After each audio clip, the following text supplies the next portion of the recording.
C'est aussi aujourd'hui qu'entre en vigueur en France le nouveau dispositif de chômage partiel de longue durée. Les salariés vont être indemnisés à 84% avec un reste à charge de 15% pour les entreprises et cela pour une durée maximale de 2 ans. Le chômage partiel qui a donné visiblement des idées à certaines sociétés qui n'auraient pas dû en bénéficier. Plus d'une entreprise sur 4 a abusé du dispositif. C'est ce qui est ressorti des 3000 contrôles déjà effectués. Reportage à Aubervilliers où une cinquantaine d'agents ont été recrutés pour mener cette mission. Victor Joannin.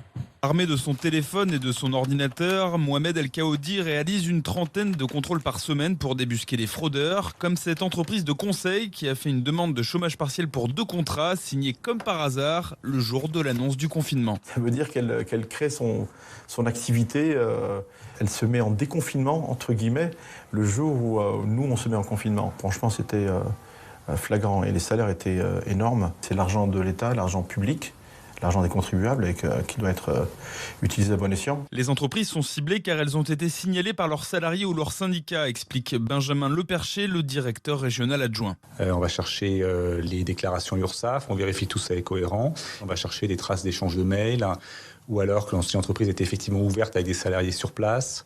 Les fraudeurs, on les voit vite parce qu'ils ne répondent pas aux demandes de l'administration. L'objectif de l'inspection du travail francilienne est d'arriver à 10 000 contrôles d'ici la fin de l'été.